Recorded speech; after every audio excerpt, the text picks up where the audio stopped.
Ako ang inyong Lolo Pael at ito ang aking kwento. Pinakulam ng sariling anak.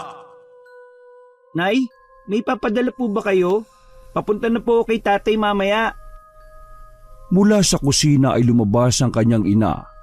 Nakabihis na naman na tila kita na ang kasingit-singitan. Napailing na lang si Bobet pagkakitang pumuputok sa makeup ang mukha ng kanyang ina. O Nay, saan po kayo pupunta? Malamang sa palengke. Saan pa ba ako pwedeng pumunta? Siya nga pala, nagluto na ako dyan ng pagkain. Tirahan mo na lang ako para mamaya, ha? At saka, may isang bungkos ng saging. Dalhin mo na lang dun sa tatay mo. Try niyo po kayang sumama, Nay. Alam mo naman na hindi ko po pwedeng iwan ang pagtitinda sa palengke. Kundi pare-pareho lang tayong magugutom.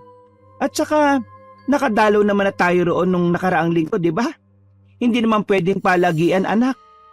May nag-aasikaso naman sa kanya ron eh. Ginusto yun ng lolo at lola mo, kaya pagbigyan natin sila. Sige po, kayo pong bahala. Kapag ginabi ka, doon ka na matulog, anak, para hindi na ako maghintay sa'yo. Hindi sumagot si Bobet. Kinuha niya na lang kaagad ang nasabing ulam at nagtira lang siya ng para sa ina. Pati ang bungkus ng saging na latundan ay kinuha na rin niya. Pagkatapos noon ay hindi na siya nagpaalam pa kay Aling Leyda. Sa totoo lang ay medyo nagdaramdam si Bobet sa kanyang ina dahil sa sitwasyon ng pamilya nila ngayon. Hinayaan kasi ni Aling Leyda na pansamantalang manatili ang asawa nitong nakaratay sa poder ng mga magulang nito o father-in-law niya. Magtatatlong buwan nang nananatili si Ginoong Edgar sa poder ng kanyang mga magulang pero tila ba walang pinagbago ang kanyang kalagayan.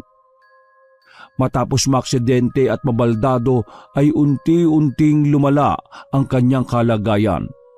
Pero parang baliwala lang yun sa asawa niyang si Aling Leyda. Sa katunayan, kaya nagdaramdam din si Boyet ay nakikita niyang kasing tila naging pabor pa para sa kanyang ina ang ganoong sitwasyon. Hindi na rin kasi lingid sa binatilyo ang kumakalat na balita patungkol sa kalaguyo ni Aling Leyda. Kumakapanamit si nanay at makapag-makeup. Akala niya wala siyang asawa. Di ba niya naiisip ang mga pinagagawa niya kay tatay? Hanggang kailan ba ako mananahimik ng ganito? Ay, nako. Kahit malawak ang kanilang lugar, ay hindi rin naman ganun karami ang mga tao roon. Bukod doon, mabilis din kumalat ang mga balita dahil sa malulupit na tsismoso at tsismosa. Kalat na lalo na sa pamilihan ng tungkol sa nababalitang relasyon ni Aling Leyda kay Juni. Kilala ang 37 binata sa kanilang lugar dahil sa pagiging basagulero nito at lasinggero. Pero bukod doon, kinagigiliwan din ng lalaki ng mga kababaihan dahil sa pagiging matipuno, brusko, balbasero at gwapo. Kaya kahit maraming naririnig na negatibong bulong-bulungan si Bobet ay tila nakatakip na lang ang kanyang tenga sa lahat. Sapagkat una, hindi pa rin naman niya nakikita ang ina kasama ang sinasabing kalaguyo nito at hindi pa rin umaamin si Aling Leyda o si Juni. Pangalawa, mas mahalaga sa kanya ang kalusugan ng Tatay Edgar niyang nanlulumo ngayon dahil sa pagkaratay sa banig. Pagdating ng payat na binatilyo sa bahay ng kanyang lolo at lola na nasa kabilang bayan ay nakita niya kaagad ang ama na nakaupo sa wheelchair habang nakadungaw sa malaking bintana. Medyo maalwan kasi ang buhay ng pamilya ni Ginoong Edgar at noon pa man ay hindi natanggap ng mga yon ang pakikipagrelasyon niya kay Aling Leyda. Kaya sa tuwing nandoon ang binata ay medyo naiilang din siya sa mga lolo at lola dahil nararamdaman niyang hindi rin siya tanggap ng mga ito. Kaya kung minsan naiintindihan din ni Bobet ang ina kung bakit naiilang tong dumalo sa asawa. Napabuntong hininga tuloy ang binatilyo nang maisip ang patungkol sa bagay na yon. Ay, pero hindi naman siguro dahilan yan para lokohin niya si tatay. Naantala na ang pag-iisip ng binata pagkakita sa kanyang ama. Ngumiti kagad ang Ginoo at lumapit sa kanya. O anak, kumusta? Ano yung dala mo? Ulam tay, tinola. Si nanay po nagluto nito. Tsaka nagpadala na rin siya ng saging. Ganun ba? Manang Suling. Pagdating ng kasambahay ay pinakuha kagad ni Ginoong Edgar ang dala ng kanyang anak para initin at maya-maya ay kainin. Nang umalis na ang may katandaang babae ay bumalik na sila sa pag-uusap. Bakit wala ang nanay mo, anak? Sobrang busy po talaga sa tindahan sa palengke. Alam niyo na naman po, di ba? Kaya po magpagaling na kayo para may katulong na ulit si nanay sa pagtitinda.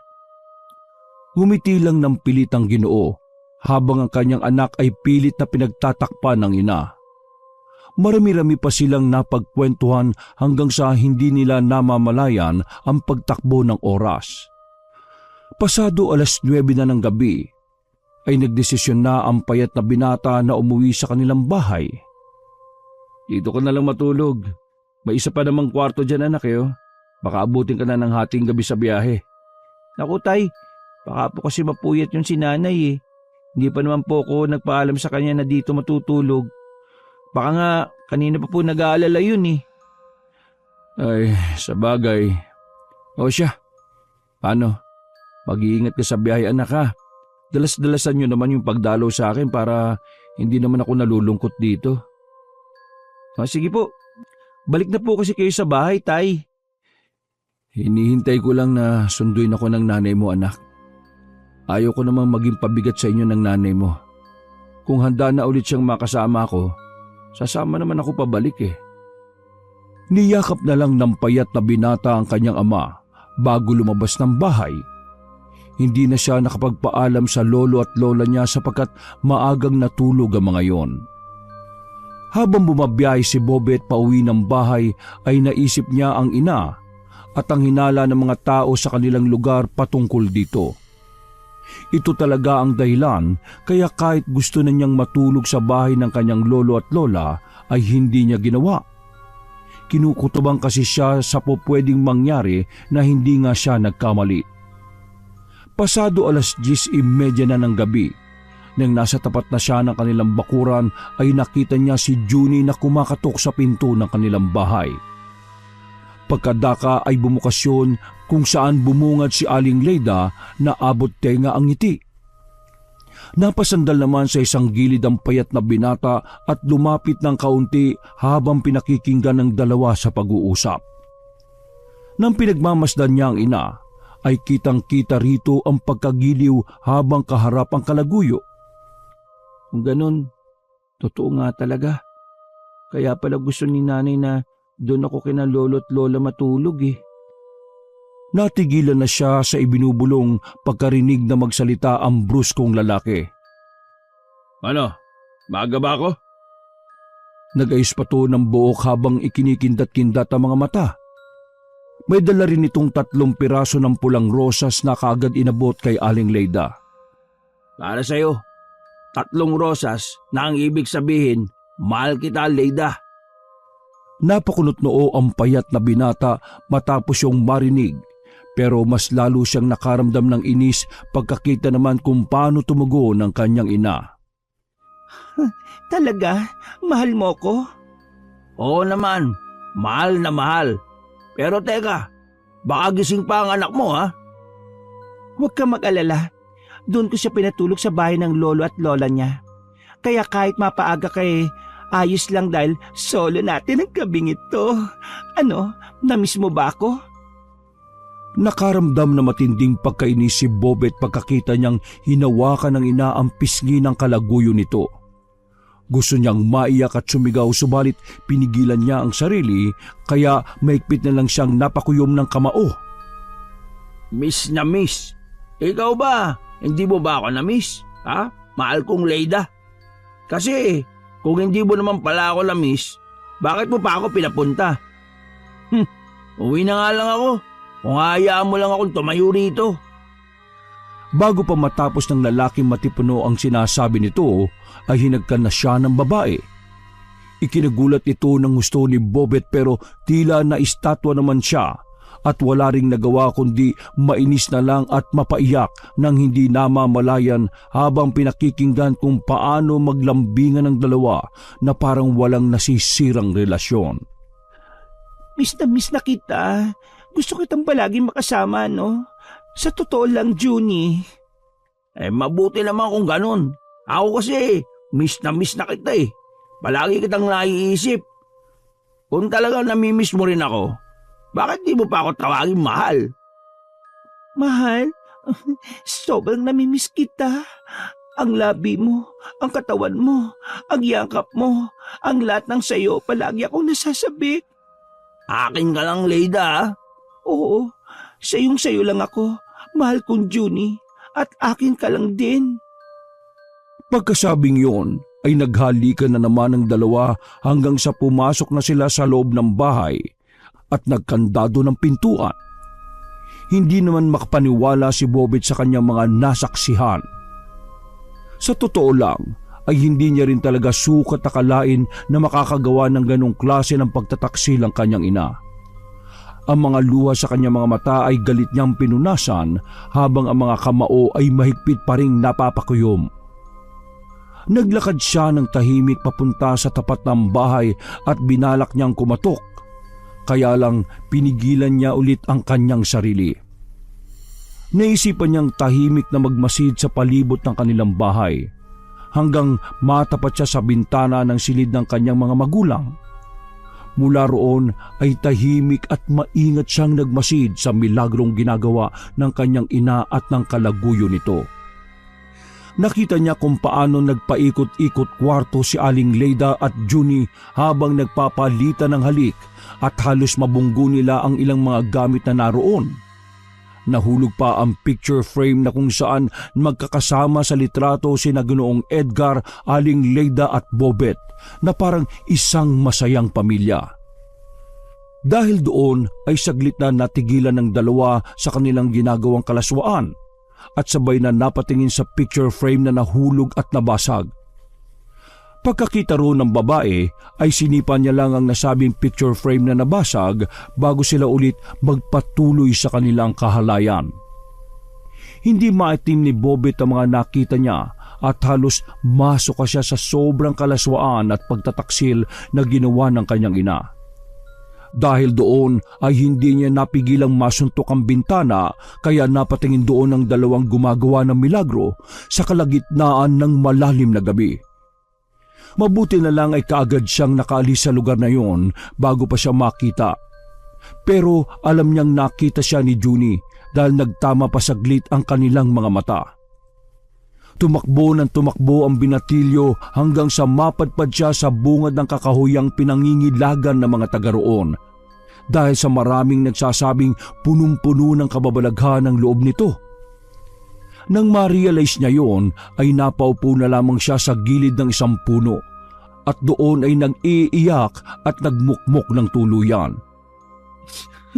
Ang sama mo, Nay. Paano mo nagawa to sa amin ni Tatay? Anong klaseng ina ka? Humagulgulo siya sa sobrang sama ng loob hanggang sa siya ay makatulog na lang dala na rin ng pagod sa mga nangyari. Kinabukasan ay maagang umuwi ng bahay si Bobet na parabang walang nangyari. Pagkakita sa kanya ni Nanay Leida ay hindi niya muna ipinahalata ang nalalaman niya tungkol dito. Maaga silang nagtungong mag-ina sa kanilang pwesto sa pamilihan. At katulad ng mga nakalipas na buwan, hindi pa naririnig ay kitang-kita at halatang-halata ni Bobet sa reaksyon ng mga mukha ng mga tagapalengke sa tuwing magagawi ang tingin sa kanilang ina. Nalulungkot man ang binata habang nakatingin kay Nanay Leida, pero may halong inis ang pakiramdam niya dahil parang wala lang ang mga yon sa ginang. Tila ba sanay na ito. Pagbukas ng kanilang tindahan ay bumungad kaagad sa paningin ni Bobet ang matandang babae na si Inang Lokreng. Tinawag tong Lokreng dahil sa sabi-sabing may sayad sa utak ang nasabing matanda na kapag sinusumpong ay nakakatakot. Nakatira si Inang Lukreng sa looban mismo ng iniiwasang kakahuyan, kaya may mga bali-balita rin patungkol sa kanya na isa siyang mangkukulam, mambabarang, engkanto, aswang at kung ano-ano pa. 70 years old na si Inang Lukreng kaya kulubot na ang balat, maputi na ang buhok at nakukuba na.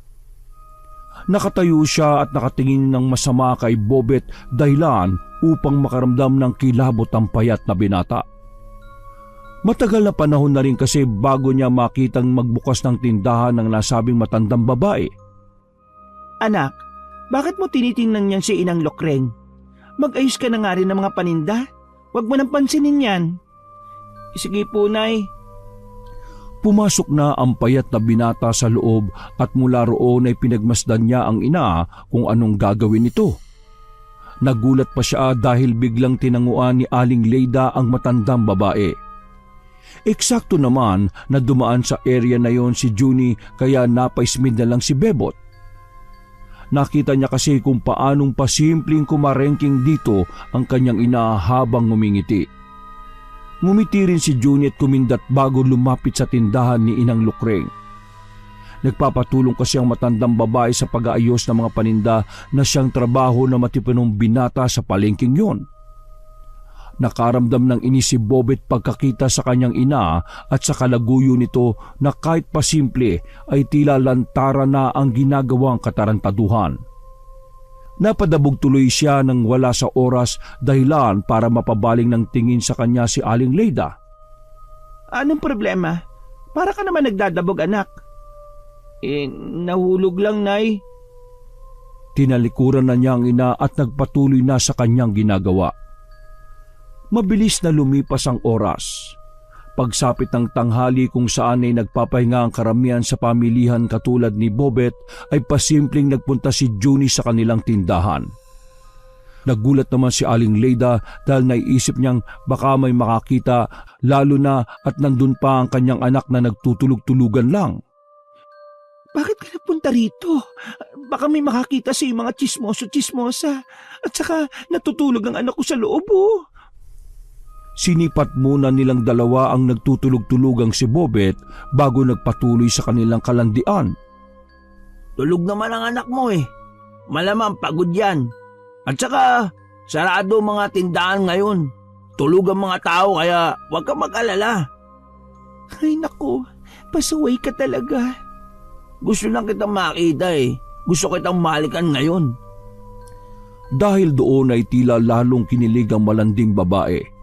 Sumiksik sila sa loob malapit sa pwesto na nagtutulog-tulugang si Bobet na pasimpleng nakikinig at nanonood sa kanila.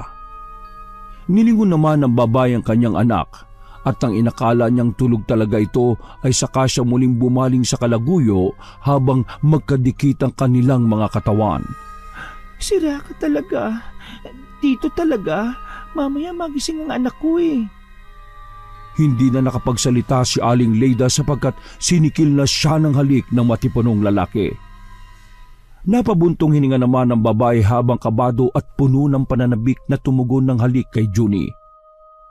Puno man ng kaba dahil nandoon si Bobet pero mas nanaig pa rin ang matinding pagnanasa ng kanyang laman, kaya hindi na niya talaga napigilan ang sarili. Napahalinghing ng husto si Aling Leida, dahilan para makaramdam ng matinding inis ang kanyang anak. Hindi na makapagpigil si Bobet kaya napakislot siya dahilan para matigil ang dalawa sa kanilang ginagawang katarantaduhan. Tama na, baka magising ang anak ko at mahuli tayo. Mamayang gabi na lang natin to ituloy. Gusto ko na ulit may mangyari sa atin katulad kagabi. Nandiyan na nga ang anak ko, paano yan? Madali lang naman gawa ng paraan yan eh. Basta kapag tulog na siya, pupunta ako ulit sa inyo, mamaya, tsaka parehong oras. Kumislot-kislot na si Bobet para matigil ng dalawa sa kalandian nila. Pero bago umalis si Junie ay sinikil pa nito ng halik ang babae na kilig naman sa mga nangyari. Pag-alis ng matipunong lalaki ay napakagatlabi na lamang si Aling Leida bago sumunod sa bungad ng tindahan.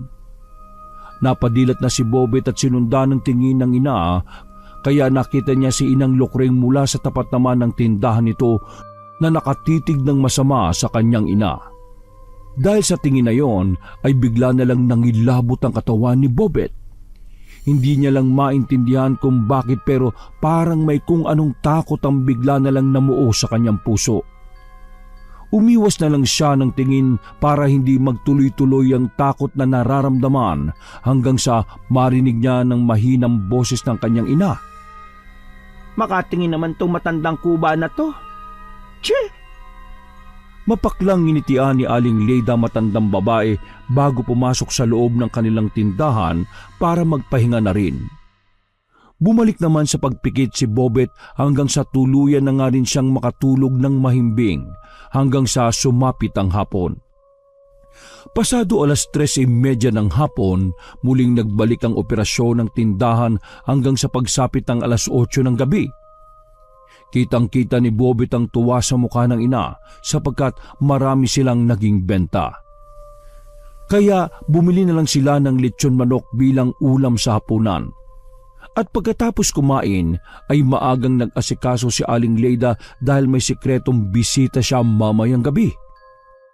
Paglabas niya ng banyo, nakatatapos lang sa pagsha-shower ay tinanong siya kaagad ng anak. Nay, kailan ulit natin dadalawin si tatay? Tumingin lang sa kanya ang babae habang nagtutuloy-tuloy sa paglalakad hanggang sa makarating sa kwarto nito. Pagkasara ng pinto ay saka siya sumimangot habang nagbibihis. Ikaw na lang muna siguro, anak. Alam mo namang busy tayo sa palengke. Kung pareho tayong dadalaw doon, walang magbabantay. Hindi niyo po ba namimiss ang tatay?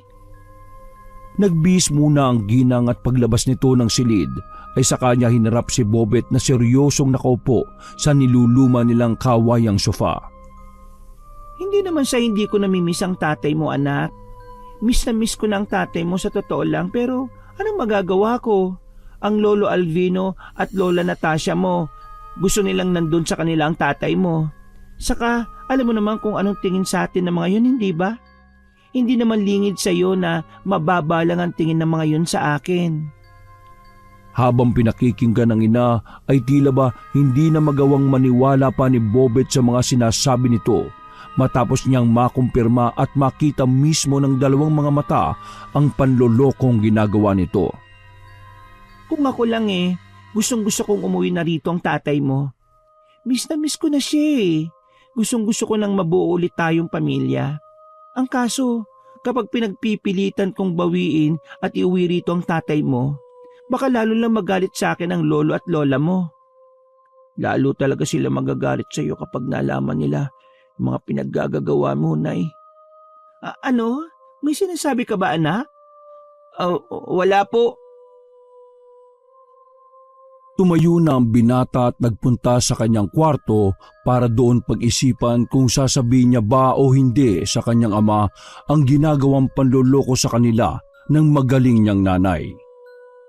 Saglit din siyang naupo sa tapat ng bintana para magnilay-nilay kung paano at kung kailan nagsimula ang panloloko ng kanyang ina.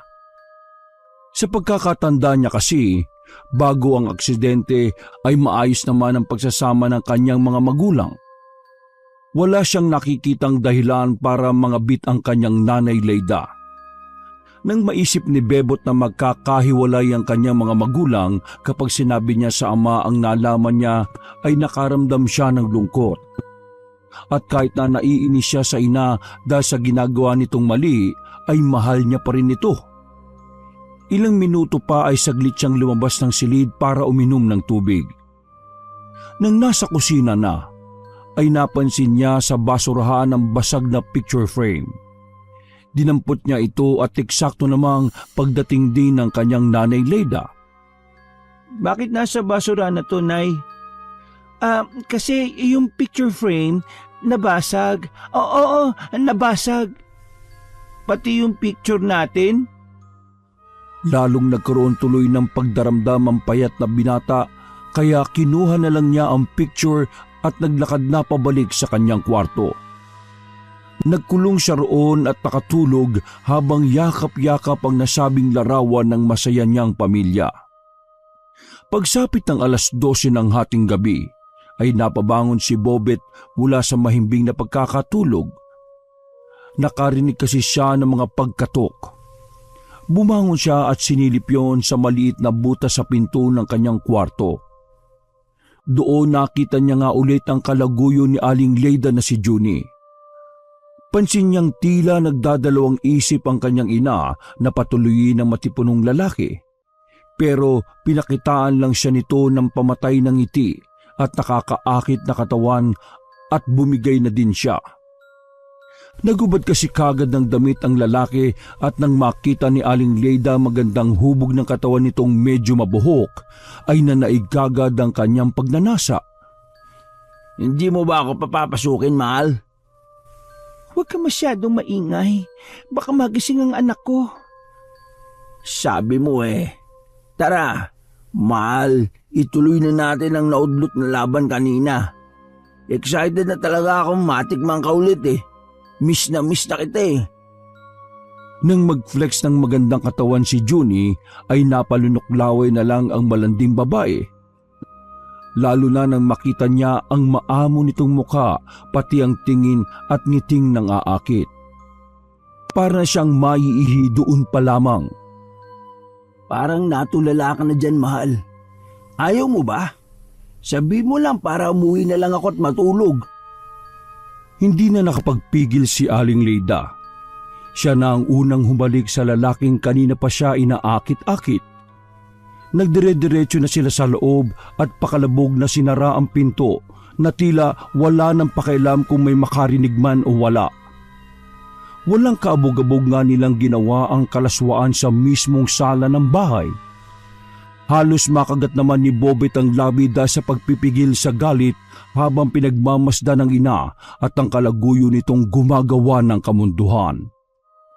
Hindi na pinagmasdan ng payat na binata ang iba pang kalaswaang ginagawa ng kanyang ina dahil nagtalakbong na lamang siya ng kumot habang tahimik na umiiyak. Galit na galit habang pinakikinggan ng nasasarapang halinghing ng kanyang ina. At dahil doon ay marami mga masasamang bagay na pumasok sa kanyang isip. Hanggang matapos ang katarantaduhan ni na Aling Leida at Junie. Isang oras pagkatapos ng katahimikan ay pasimpleng lumabas ng silid si Bobet at nakita niya sa salang ina kasama ang kalaguyo nito na natutulog ng mahimbing sa sofa. Galit niyang pinagmasdan ng mga ito habang napapakuyom ng mga kamay. Pagkatapos ay lumabas siya ng bahay at nagtungo sa punong madalas niyang pinagtatambayan na nasa buka na lang ng iniiwasang kakahuyan. Doon siya nagpahangin hanggang sa makatulog ng mahimbing. Nagising si Bobet sa pagtilaok ng manok at pagtingin niya sa harapan ay ganoon na lang ang gulat niya nang makita sa harapan niya ang matandang hukluban na si Inang Lukreng. Napatras siya sa takot at sobrang pagkabigla. Natigilan lang siya nang mauntog ang kanyang ulo sa punong sinasandalan. Bakit ka dito natutulog? Wala ka bang bahay? Hindi kagad nakapagsalita si Bobet. Napakurap-kurap pa siya ng mga mata habang naiilang sa pagtingin ng matandang babaeng kung makatingin ay para siyang kakainin ng buhay. Tinatanong kita, sumagot ka. Huwag kang matutulog dito. Delikado. Halika, andun ka sa kubo ko. Naglakad si Inang Lukreng habang ang binatang payat naman ay biglang tumayo at tila wala sa sariling sinundan ng matandang babae. Madilim pa ang paligid pero nakatitiyak si Bobet na ilang oras na lang ay sisikat na ang araw dahil sa sunod-sunod na pagtilaok ng manok. Nang nasa medyo gitnang parte na sila ng kakahuyan, ay napahinto ang matandang babae kaya tumigil din si Bobet. Paglingon niya sa likuran ay laking gulat niya dahil sobrang dilim ng kapaligiran na mismong sarili niya ay hindi makikita. Pagbaling niya ulit sa matandang babae ay sa kanya lang napansin na parang nagliliwanag ang katauhan nito. Kapag nagpunta ka rito ng madilim tapos mag-isa ka lang sa kakahuyan, swerte ka na lang talaga kung makakabalik ka pa ng buhay. Tara na sa loob. Gustuhin man ni Bobet na bumalik subalit natakot na siya sa sinabi ni Inang Lukring. Dahil doon ay sumunod na lang siya sa loob ng munting kubo na matandang kuba.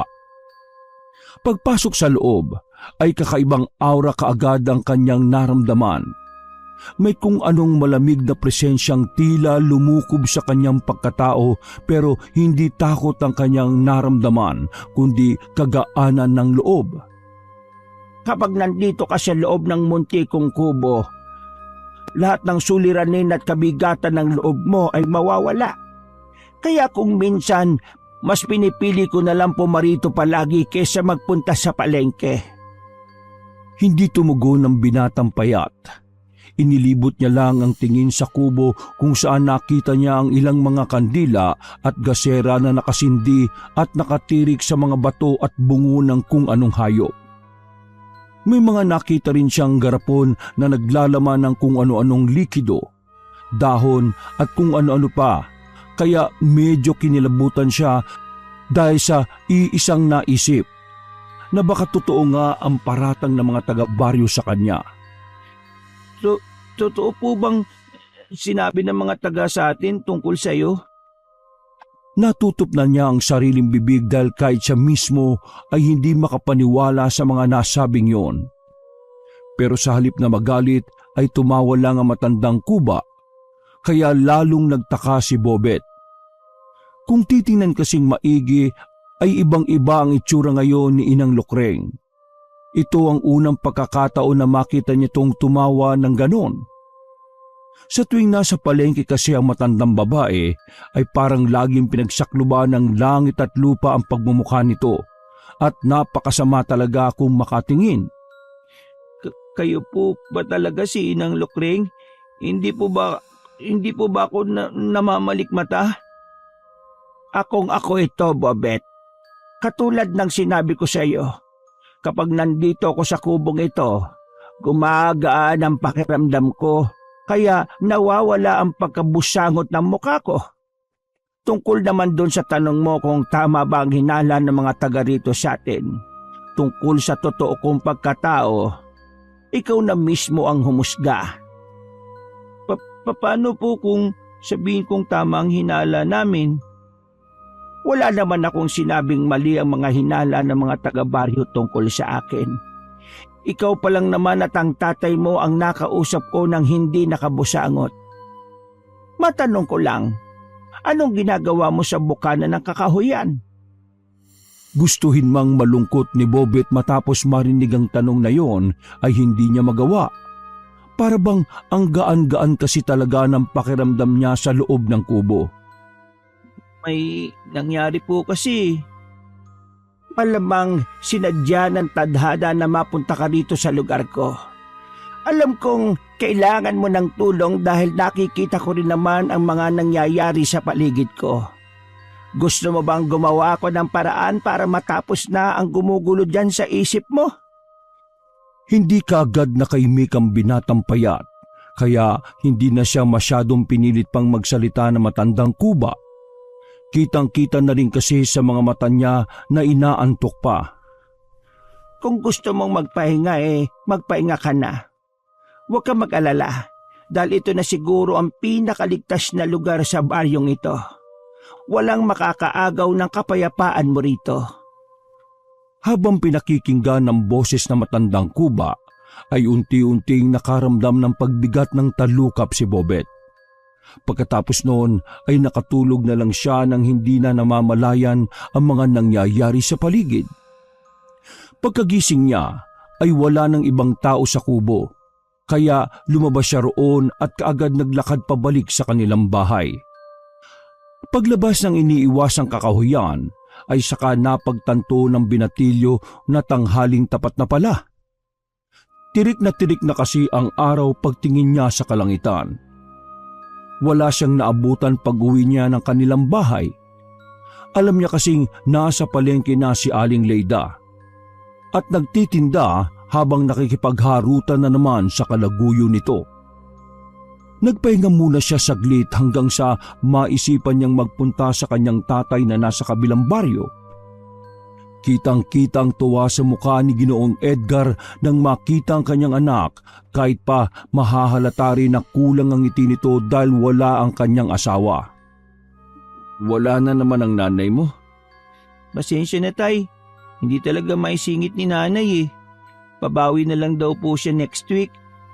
Siguradong nag-iipon yun si nanay para maiuwi na kagad kayo sa atin tay.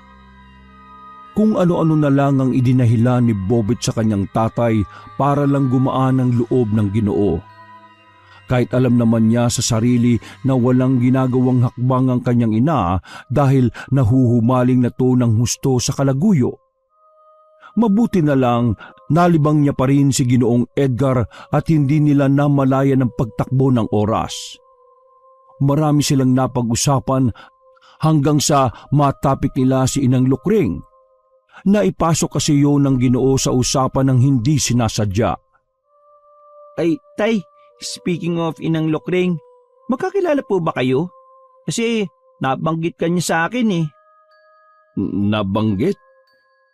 Kailan pa kayo naging malapit ni Inang? Kanina lang po. Kanina? Bago ka pumunta rito? Napabuntong hininga ang binatang payat kaya mas lalong nagtaka ang kanyang ama. May hindi ka ba sinasabi sa akin, anak? Natulog po kasi ako sa kubo ni Inang Lukring eh. Kitang-kita ang panlalaki ng mga mata ng Ginoong nasa wheelchair matapos sabihin ni Bobet ang bagay na yon. Paano ka nakatulog doon, anak? Naintindihan mo bang delikadong kakahuyan? Bakit ka pumunta sa lugar na yon? Alam ko naman po yun eh. Kaya sa bungad lang talaga ako nagpunta. Kaso naabutan ako ni Inang Lukring doon sa puno kaya pinagpahinga niya ako sa tinitiran niya. Anong ginawa mo ron? Nag-away ba kayo ng nanay mo? Anak, sabihin mo nga sa akin ng totoo. Nag-isip ng idadayla ng binata kaya matagal bago siya nakapagsalita. Ano po kasi, nalasing po ako. Oh, naku, pasensya na po kasi napilit ako ng mga barkada ko eh. Ayoko naman makita si nanay na lasing ako kaya sa bukana na lang po ako ng kakahuyan na tulog. Huminga na lang ng malalim ang Ginoo habang nakatingin sa nag-iisa niyang anak. Pagkadakay nilapitan niya ito sa kayang wheelchair. Anak, kapag ganon dito ka na lang pumunta sa bahay. Mabuti na lang pala at nakita ka ni Inang Lukring. Sige po tay, pero nagtataka lang ako.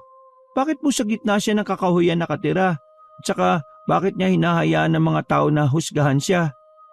Ngayon ko lang po na-realize na sobrang bait pala ni Inang Lukring, no? Sigurado naman nakita mo na ang loob ng kubo niya. Kaya sige, sasabihin ko na rin.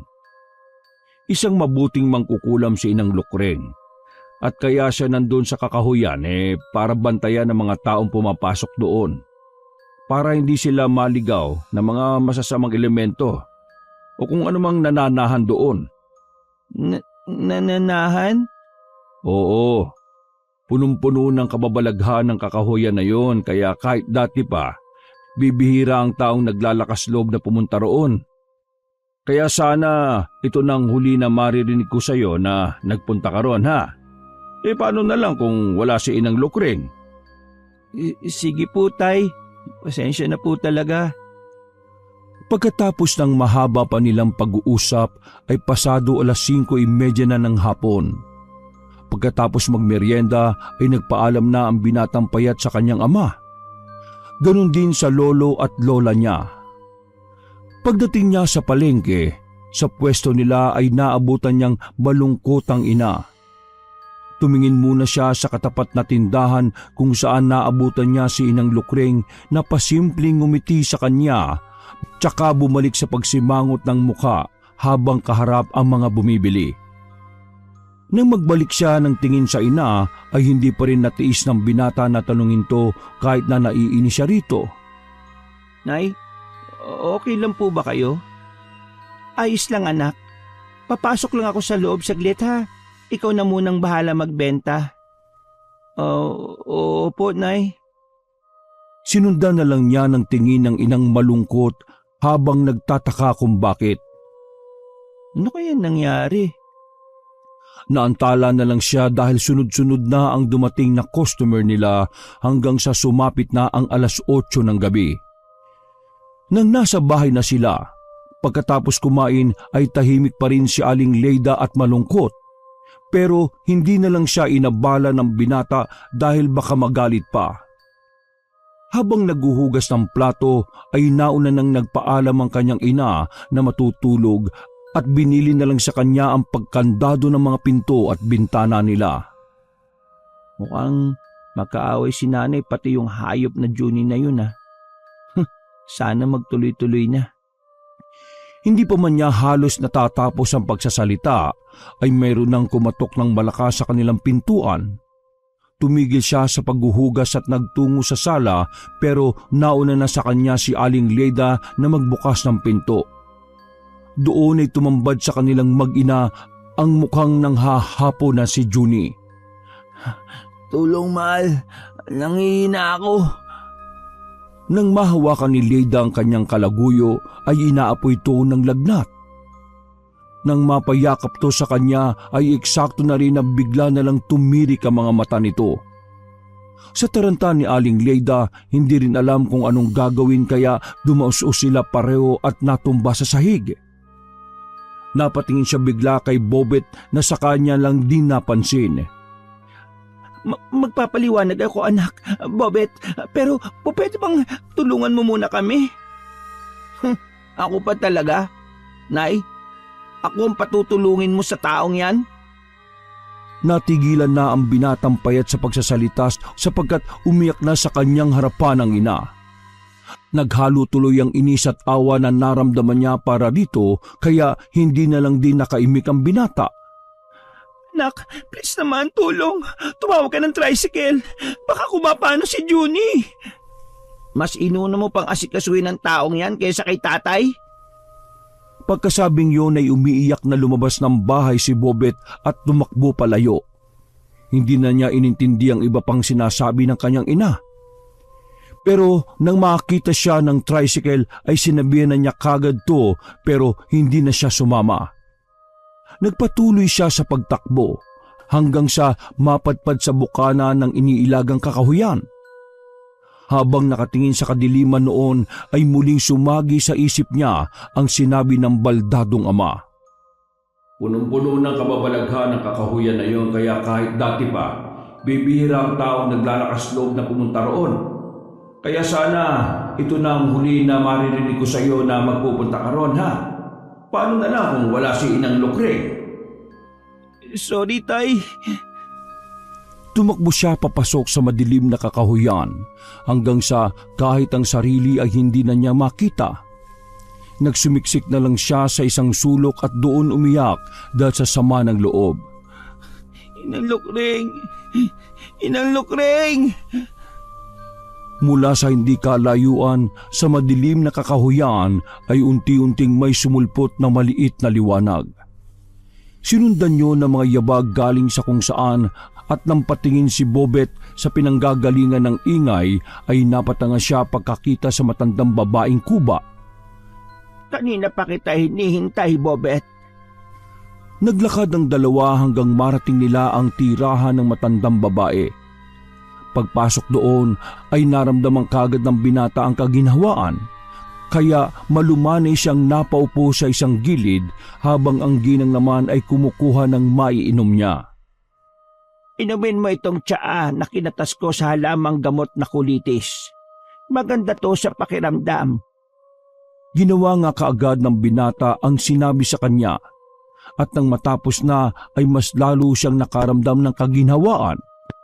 Kaya doon na siya kinumpronta ng matandang kubang mangkukulam. Anong nangyari? Bakit ka umiiyak sa kakahuyan? Nag-away ba kayo ng nanay Leida mo? Hindi po. Natigilan siya at nag-alangan pa na sabihin kay Inang Lucreng ang lahat. Kaya napangiti ng tipid ang matandang babae. Hindi kita pipiliting magkwento kung ayaw mo. Pero katulad ng sinabi ko sa iyo kahapon, nakikita ko ang mga nangyayari sa paligid ko. Si nanay po kasi, meron siyang, paano ko ba sasabihin to? Ano po kasi, Inang Lukring, si nanay at si Johnny, yung lalaking gwapong kargador sa palengke na ubod ng yabang at hangin. Meron silang relasyon ng nanay mo. Opo, paano niyo po nalaman? Ikaw na bata ka, oo. Magkatapat lang ang mga tindahan natin sa palengke. At sa dami ng mga tsismosa roon, tsak na hindi na lihim yon. Ebidensya na lang ang hinahanap ng tao. Nagpunta po sa bahay kanina lang si Kuya Juni. Tapos nahimatay siya. Sabi ni nanay, inaapoy daw ng lagnat at nagpatulong pa sa akin na tumawag ng tricycle at dalhin sa ospital. Sa inis ko po, tumakbo ako at nagpunta sa Kakawayan para ulit sana makisilong sa inyo. Nakuyom na naman ng binata ang mga kamao. Subalit kahit naiinis siya, ay tila merong pumipigil at napapalitan kaagad ng kagaanan ng bigat sa kanyang dibdib.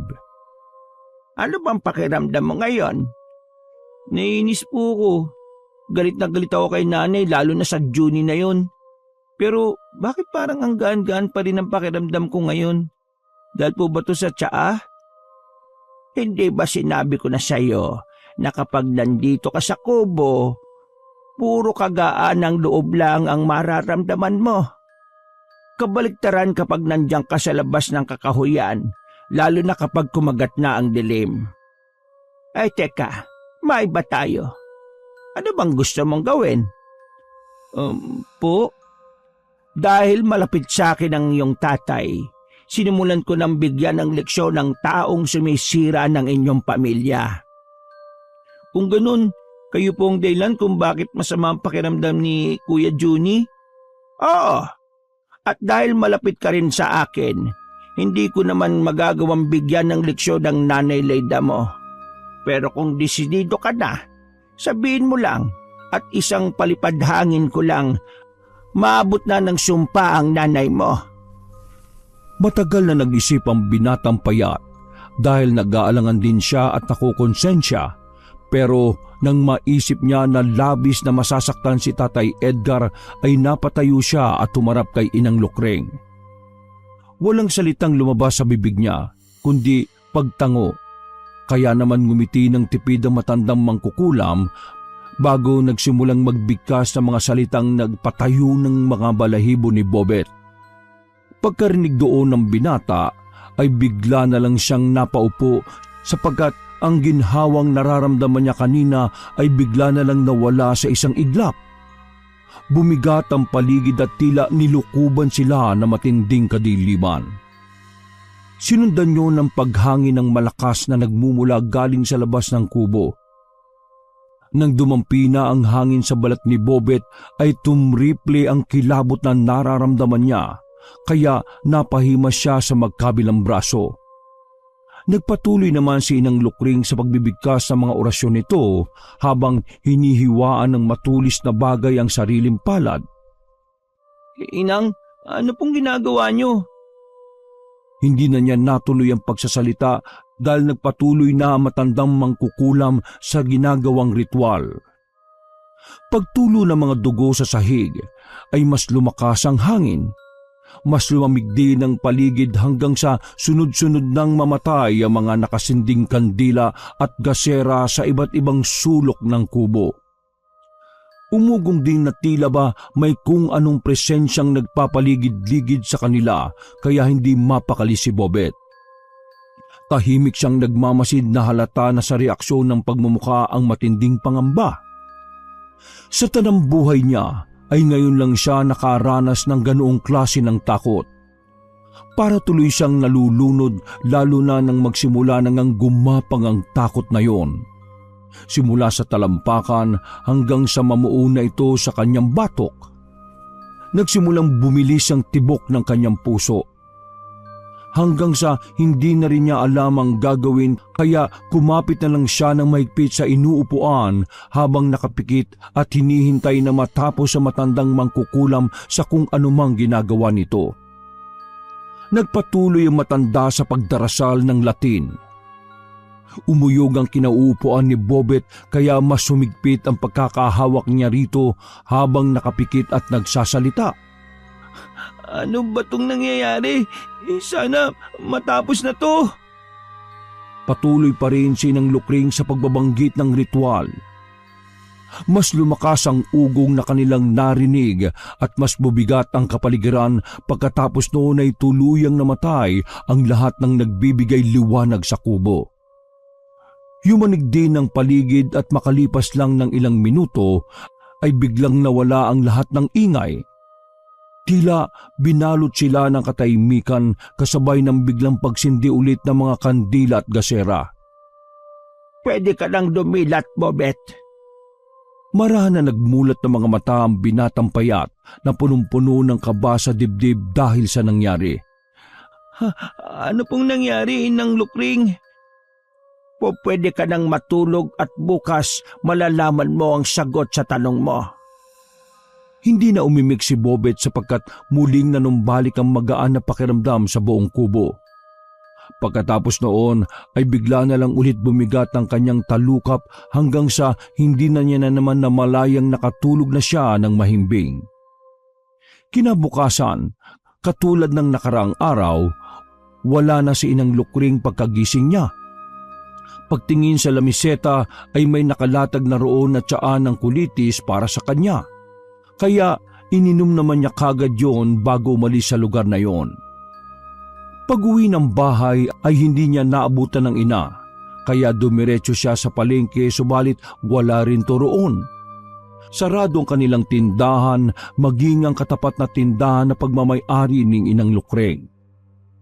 Nasaan kaya si Inang Lukring? Wala naman siya sa kubo niya.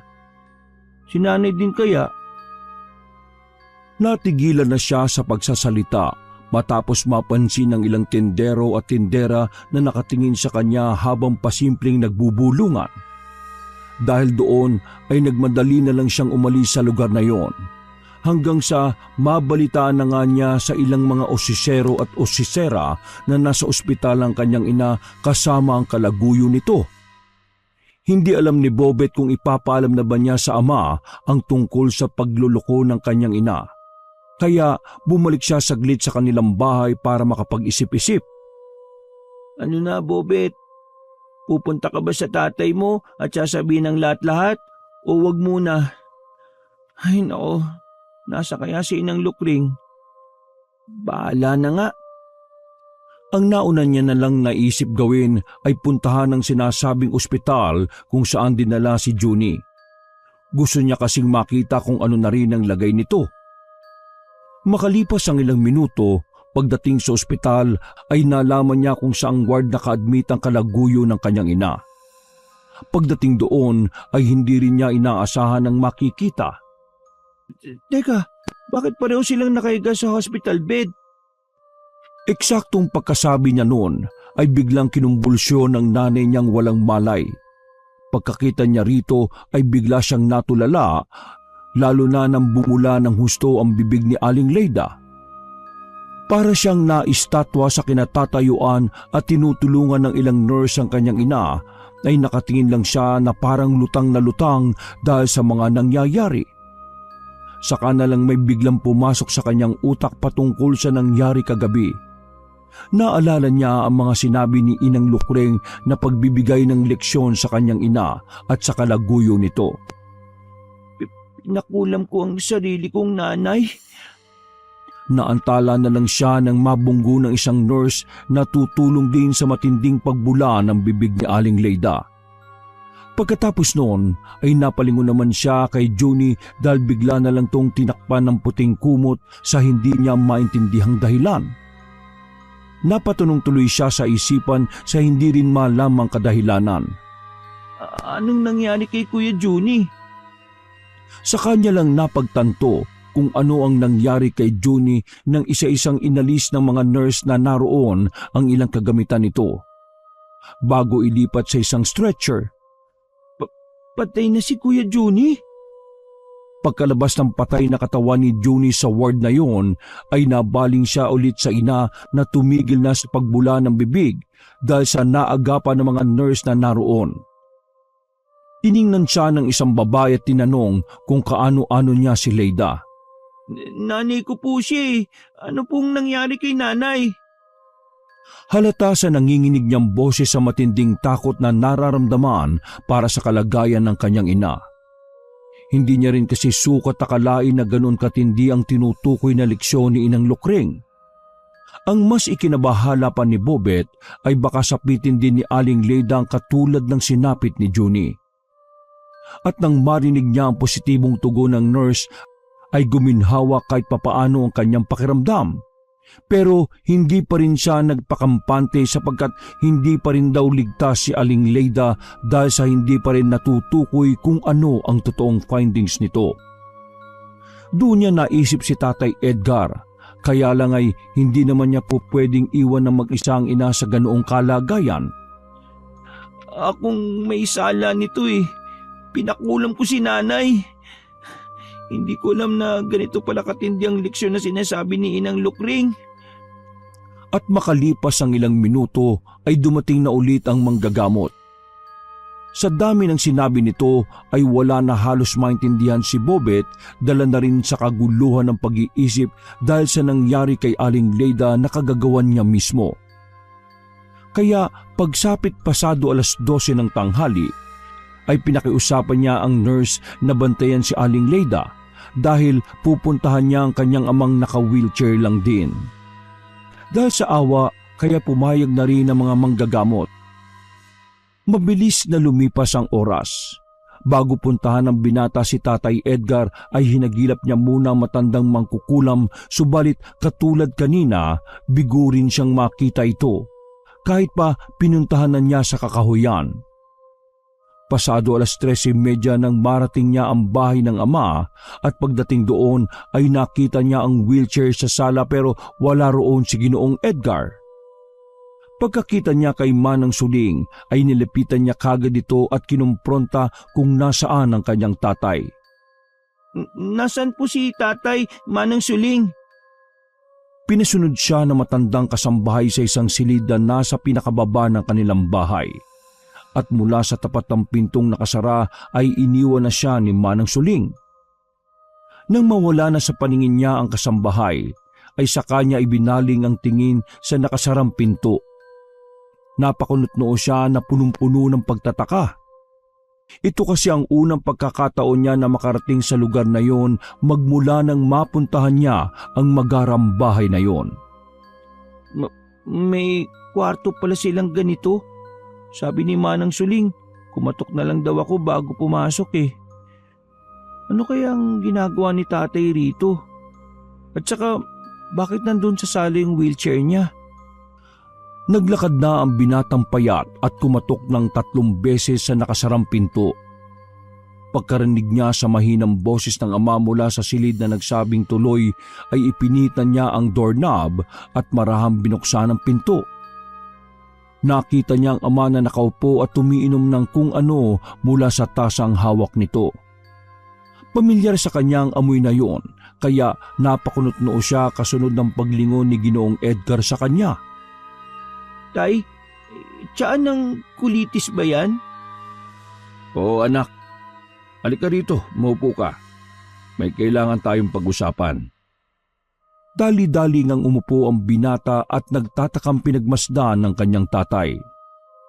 Ilang saglit pagkatapos ay muling uminom ang Ginoo ng nasabing tsaa ay bigla siyang tumayo na ikinabigla ng sobra ni Bobet.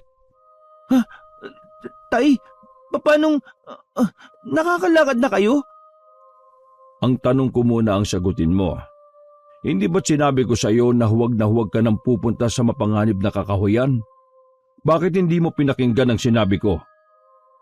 Laking pagtataka ni Bobet kung paano nalaman ng kanyang tatay ang tungkol sa bagay na yon. At bago pa siya makasagot ay nagsalita na ulit si Ginoong Edgar. Dumaan dito si Inang Lukring kanina at nagdala ng tsaa. Ipinaliwanag niya sa akin ang lahat ng nangyari pati na rin ang tungkol sa pangangaliwa sa akin ng nanay mo. Lahat yon. Alam ko ng lahat, anak. Hindi mo na kailangang ilihim pa. Hindi ko po intensyon na isikreto sa inyo yun, Tay. Naintindihan ko naman.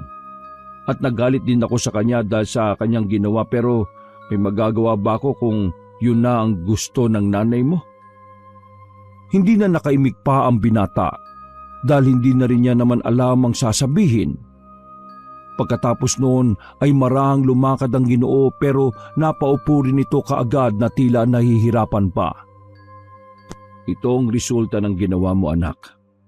Dahil binigyan mo ng sumpa ang nanay mo at ang kanyang kabit, ako naman ngayon ang unti-unting makakalakad. Po? Sinabi kong mabuting mangkukulam si Inang Lukring, pero hindi ibig sabihin noon kailangan mo nang makipagkasundo sa kanya o kahit sa kaninong mangkukulam. Hindi mo alam ang batas ng kalikasan, ng mga sumpa, mangkukulam o kung anuman. Lahat yun ay may kapalit para maging balanse. Hindi pa rin makapaniwala si Bobit sa kanyang narinig, kaya halos maiyak na lamang siya sa mga sinabi ng kanyang tatay. Sa kalooban niya, hindi niya rin naman gusto ang mga nangyari. Marahil ay nadala lang siya ng galit dahil sa pagtataksil ng kanyang ina. Tay, kakausapin ko ulit si Inang Lukring na tanggalin ang kulam na binigay niya kay nanay. Sa tingin mo, anak, ganun yung kadali? Habang nakaratay siya ngayon, ako naman ang unti-unting gumiginhawa ang pakiramdam. Hindi mo ba alam na kapag ginawa mo yun ay maaaring pareho kami ng nanay mo ang mapahamak dahil pareho kaming kasama sa sumpang binigay mo? Ano pong ibig niyong sabihin? Ano pong ibig sabihin nun? Ayaw ko sanang sabihin to, pero sa madaling salita ay kailangan mong mamili sa amin ng nanay mo. Parang sasabog ang utak ni Bobet pagkarinig sa sinabing yun ng kanyang ama, sapagkat hindi niya sukat akalain na aabot sa ganoon ng mga bagay-bagay. Ano pong gagawin natin, Tay? Hindi ko po sinasadya ang nangyari kay nanay na pati kayo'y nadamay. Gusto ko lang pong bigyan siya ng leksyon eh. Hindi ko naman ini-expect na ganito ang mangyayari. Tuluyan ng napaiyak ang binatilyo dahil sa pagkalito at takot. Baka po may iba pang paraan, Tay. Kausapin natin si Inang Lukring. Hanapin natin siya. Tay, ayoko pong pareho kayo mawala ni nanay sa akin. Sorry, Tay. Hindi ko po sinasadya itong nangyari. Nadala lang ako sa sobrang galit ko eh. Malungkot lang siyang minasdan ng Ginoo habang umiiyak at nagpapatuloy sa kung ano-anong sinasabi. Tay, pakiusapan natin si Inang Lukring. Puntahan natin siya sa kakauyan. Parang awa niyo na, Tay. Ayaw kong mapahama kayo ni nanay. Gusto ko lang magkasama-sama ulit at mabuo ang pamilya natin katulad noon.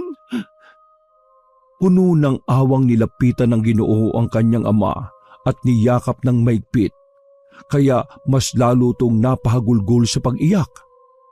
Pagkatapos ng madrama nilang tagpo, ay sinamahan na nga niya ang anak na magpunta sa ospital.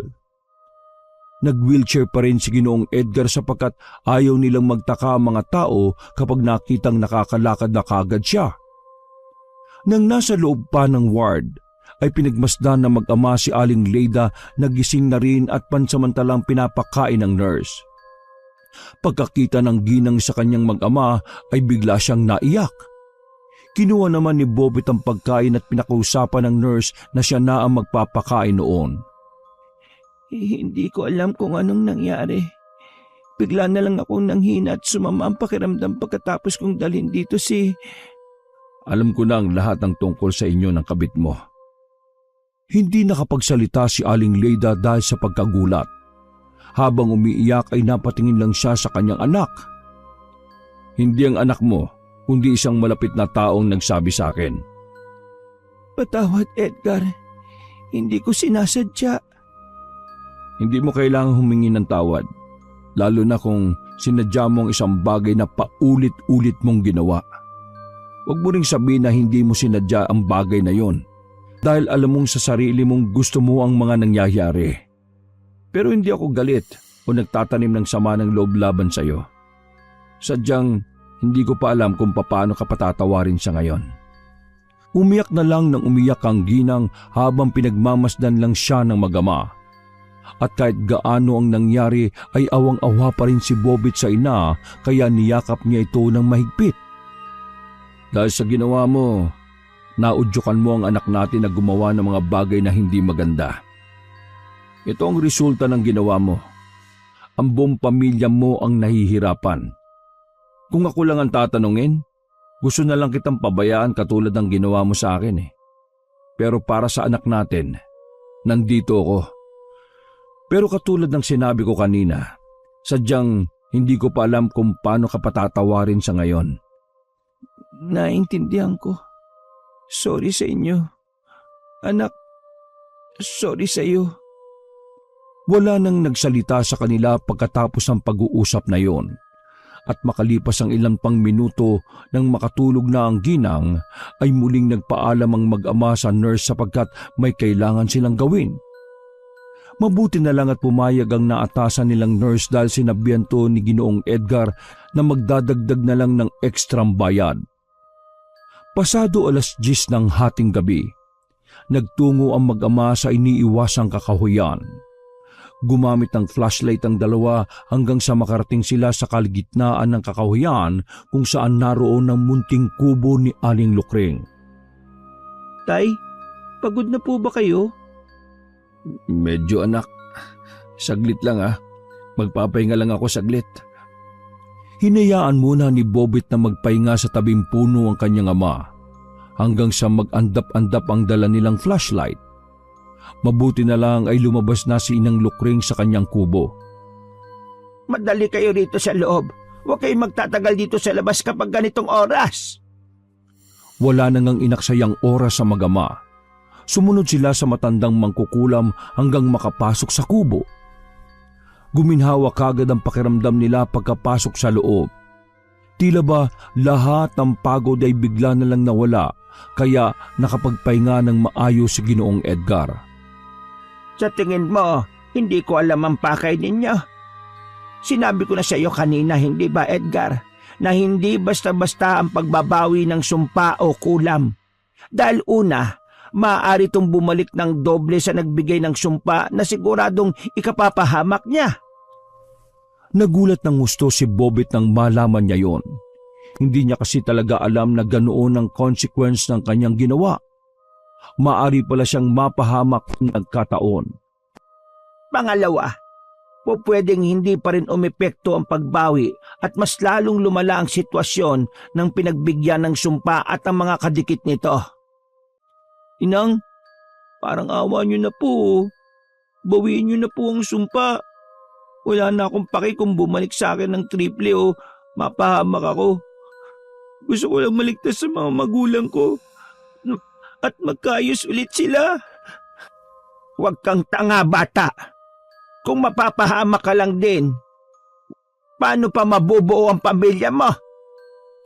Hindi na nakaimik si Bobet. Umiyak na lang siya nung umiyak kaya inakay na lang siya ng ama hanggang tumahimik siya. Nang tahimik na ang lahat, ay nagsimula na rin ang matandang babae. Naglapag siya ng isang itim na kandila sa maliit na lamesa sa pagitan nilang tatlo at doon pinagmasdan niya ang mag-ama. Bigkasin niyo pareho ang buong pangalan ni Leyda ng 3 ulit. Pagkatapos magbigkas ng mag-ama ay kaagad bumulong ang matandang mangkukulam na mga dasal na siya lang ang nakakaintindi. Ilang ulit niya yung binigkas bago siya tumigil at hinarap ang mag-ama. Habang nagpapatuloy ako sa pagdarasal ko, simulan na rin yung magdasal ng tahimik. Dahil sinasabi ko sa inyo, hindi madali itong gagawin natin. Lahat tayo ay maaaring mapahamak. Mahirap kapag galing sa kalikasan ng binitiwang sumpa. Matalim ang hangin, mapaminsala ang lupa. Nakakapaso ang apoy at nakakalunod ang tubig. Nagkatinginan lang ang mag-ama bago tumango sa matandang kuba. Nagsimula na siya sa kanyang ritual.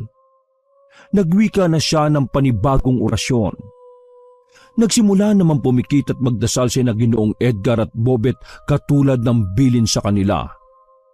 Habang tumatagal sa pag-uulit ng orasyon ni Inang Lukreng ay mas bumibigat at mas lumalamig ang presensya sa buong paligid. Nagpatuloy naman sa pagdarasal habang napapakapit ng husto ang mag-ama. Damang-dama nila na tila may kung anong hindi kaaya-ayang puwersa ang bigla na lang lumukod sa kanila. Dahil doon ay napahawak si Bobit sa kamay ng ama habang pasimpleng idinidilat ang mga mata. Doon ay nakita niya kung paanong tila magapoy ang buong kapaligiran. Kaya pala pakiramdam niya ay sobrang init. Nang igala niyang tingin ay nagimbal siya sa nasaksihan. Iba't ibang uri ng demonyo at kung ano-anong nakakatakot na nilalang ang kanyang nakita dahilan para siya ay mapasigaw sa takot. Nasa impyerno na ba tayo? Pumikit ka at magdasal ng tahimik! Huwag mong puputulin ang ritual ko! Dahil doon na hindi na umimik pa si Boyet. Pumikit na lang siya ulit habang maigpit na nakakapit sa kamay ng ama at nananalangin ng taimtim katulad ng bili na matandang mangkukulam. Nagsimulang umugong ng malakas at unti-unting yumanig ang lupa. Nakiramdam lang ng binatang payat habang patuloy na nananalangin sa kanyang isip na sana ay matapos na ang lahat ng ito. Patuloy pa rin sa pagdarasal si Inang Lukreng.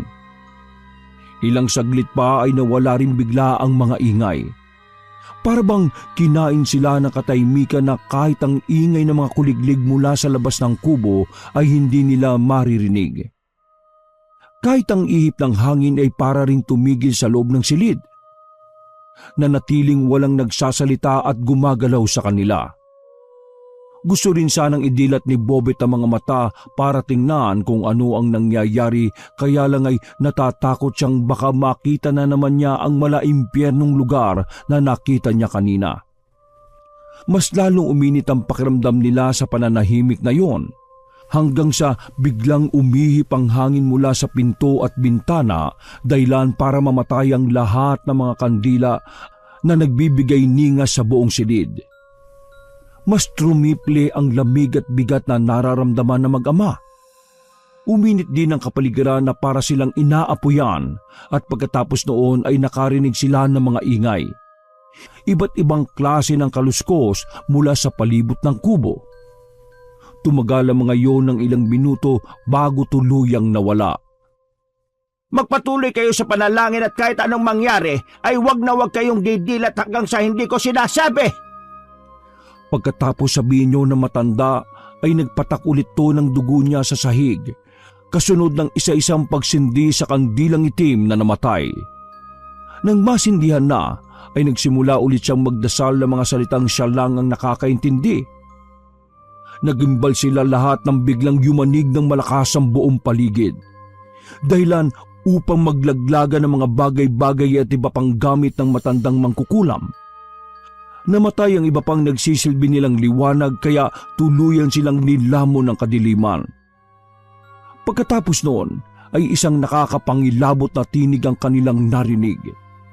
Pinaghalo-halong boses na tila galit at nagsusumigaw. Nanatili namang nakakapit si Bobit sa kanyang ama na hindi niya na rin sigurado kung ayos pa ba. Naramdaman niya kasi na malamig na ang kamay nito na parang isang bangkay. Didilat sana siya kaya lang ay naalala niya ang bilin ni Inang Lukreng. Lord, iligtas niyo po ang pamilya ko. Ikaw lang ang makakagawa nito, Panginoon. Pinagkakatiwala ko po sa inyo si tatay, si nanay, at kahit na si Inang Lukreng. Tulungan mo po kami! Mas tumindi ang pagyanig, pero hindi rin nagpatinag si Inang Lukreng na nagpatuloy sa kanyang ritual. Isang nakagigimbal na pinaghalo-halong tinig mula sa ilalim ng lupa ang kanilang narinig bago tuluyan silang nilamon na matinding katahimikan. Pagkatapos noon ay parabang nanghina silang lahat. Nawala ng lakas sa mga kamay ni Bobet kaya napabitaw siya ng pagkapit sa ama.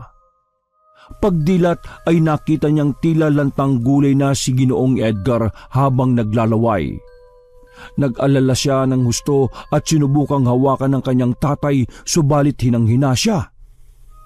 Nang masulyapan ng binatang payatang kinaroroonan ni Inang Lukreng ay mas lalo siyang nagulat sapagkat nakahandusay na to sa sahig. Tapos na. Nagtagumpay tayo. Matapos marinig yon ay hindi na rin nagawa pang makangiti si Bobet sapagkat kasabay ng panghihina ng buo niyang katawan ay ang pagbigat ng kanyang mga talukap hanggang sa tuluyan na siyang mawala ng malay tao. Nagising na lang ang binatilyo matapos marinig ang mahinang pag-uusap ng mga pamilyar na boses.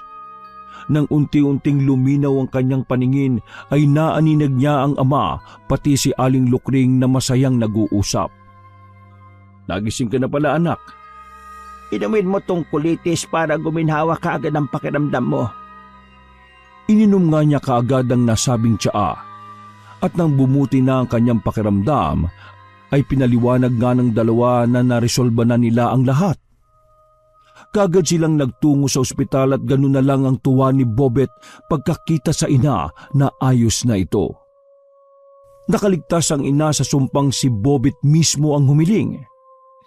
Nay, sorry po kung ako mismo ang nagpakulam sa inyo. Hindi ko po sinasadya. Nagalit lang kasi talaga ako eh. Sorry po Matapos nilang magkapatawaran ay muling nabuo ang kanilang pamilya. Subalit, hindi na ito katulad ng dati dahil nagkaroon na ito ng lamat. Magkaganon man ay pinilit nilang mamuhay ng masaya bilang isang pamilya. Nang magkita naman sina Bobet at ng matandang mangkukulam ay hindi niya maiwasang matanong to. Inang, kung alam niyo po na may masamang epekto ang ginawa kong pangkukulam kay nanay, bakit niyo po ako pinayagan? Si Juni ang dahilan kung bakit nasira ang buhay ng aking anak. Kailangan ko ring gamitin ang galit mo para may pagiganti rin ang nagpakamatay kong anak. Kahit mangkukulam ako at may kakayahan, hindi ko naman po pwedeng basta-basta gamitin to dahil may batas ang kalikasan. Naging sakripisyo ka para matupad yon. Wakas!